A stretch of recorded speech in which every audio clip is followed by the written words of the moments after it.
Ken Sagopi, Rarasati Rabi, seri 210, lakon Banowati Rabi. Alkisah, di siti hinggil Kraton Hastinapura, Prabu Destarastra dihadap oleh Prabu Anom Joko Pitono, Patih Sengkuni, Pandhita Durna, Adipati Karna dan beberapa kerabat Korawa. Mereka ingin mengetahui laporan dari utusan yang telah kembali dari Mandoroko. Sang utusan menyampaikan apa yang telah didengar dari Prabu Salyontoko. Gusti Prabu Salyontoko telah menerima lamaran dari Gusti Prabu Anom Joko Pitono. Demikian juga Dewi Banowati. Kapan saja acara pernikahan diserahkan kepada pihak Hastinapura.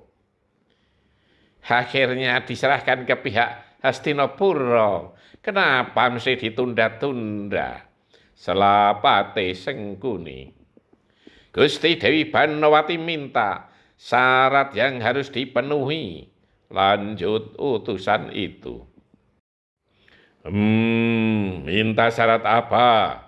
Kalau hanya Mas Bicestro Jobrono, Hastinapura gudangnya. Sela Prabu Anom Joko Pitono. Yang pertama, Gusti Dewi Banowati minta rias pengantin dirias oleh seorang perjaka tanpa cacat. Sambung utusan tersebut. Apa maksudnya Banowati tersebut? Apa ada perias seorang perjaka dan tampan tanpa cacat? Itu hanya cara Banowati untuk menolakku, geram Prabu Anom Joko Pitono.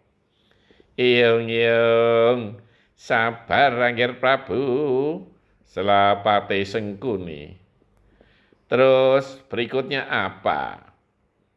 Yang kedua, Gusti Dewi Banowati minta saat pernikahan nanti diiringi oleh seekor gajah putih yang bisa berbicara layaknya manusia dengan serati seorang wanita. Lanjut utusan tersebut. Banowati menghina aku. Itu tidak mungkin bisa dipenuhi. Permintaan yang mengada-ada hanya untuk menolak lamaran. Geram Prabu Anom Joko Pitono. Mandoroko telah menghina Hastinapura. Sebaiknya siapkan prajurit segelar sepapan. Kita serbu Mandoroko. Lanjut Prabu Anom Joko Pitono. Sang utusan kembali menambahkan. Gusti Dewi Banowati juga berpesan. Jika Raden Duryudono sungguh-sungguh menginginkannya, pasti sanggup untuk mewujudkannya. Itu mustahil. Ini pasti Goro-Goro Harjuno yang telah dikenalnya lebih dahulu. Gerutu Prabu Anom Joko Pitono.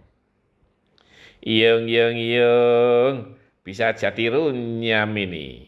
Kalau Patih Haryo Sengkuni.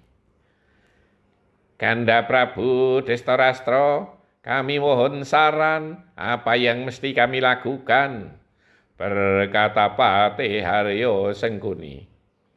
Aku belum menentukan kebijakan apa yang akan kita lakukan.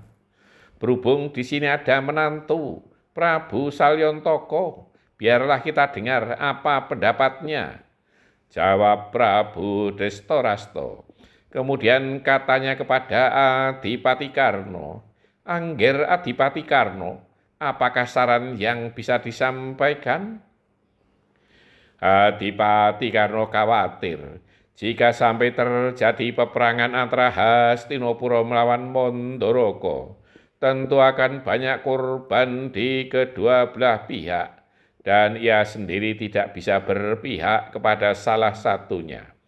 Namun jika Hastinapura dan Mandoroko bersekutu bersama Kadipaten Awangga, tentu akan disegani oleh negeri manapun. Bagaimana Angger Adipati? Desak Patih Sengkuni. Kok malah melamun? Oh, maaf Paman, Semua permohonan Kiajeng Dewi Banowati tersebut tidak ada yang mustahil. Sebaiknya disanggupi saja. Jawab Adipati Karna. Iyeng. Sanggup tetapi tidak bisa juga sama saja. Saut Patih Haryo Sengkuni. Apakah ada cara untuk memenuhi permintaan tersebut, Anggir Adipati? Bertanya Prabu Destorasto. Tentu saja ada, Paman Prabu. Untuk yang pertama, aku sanggup mencarikannya. Jawab Adipati Karno. Berkata demikian, Adipati Karno memikirkan Raden Harjuno. Hanya dialah yang dimaksudkan oleh Dewi Banowati. Bersambung. Jangan mudah berkata tidak bisa sebelum mencoba.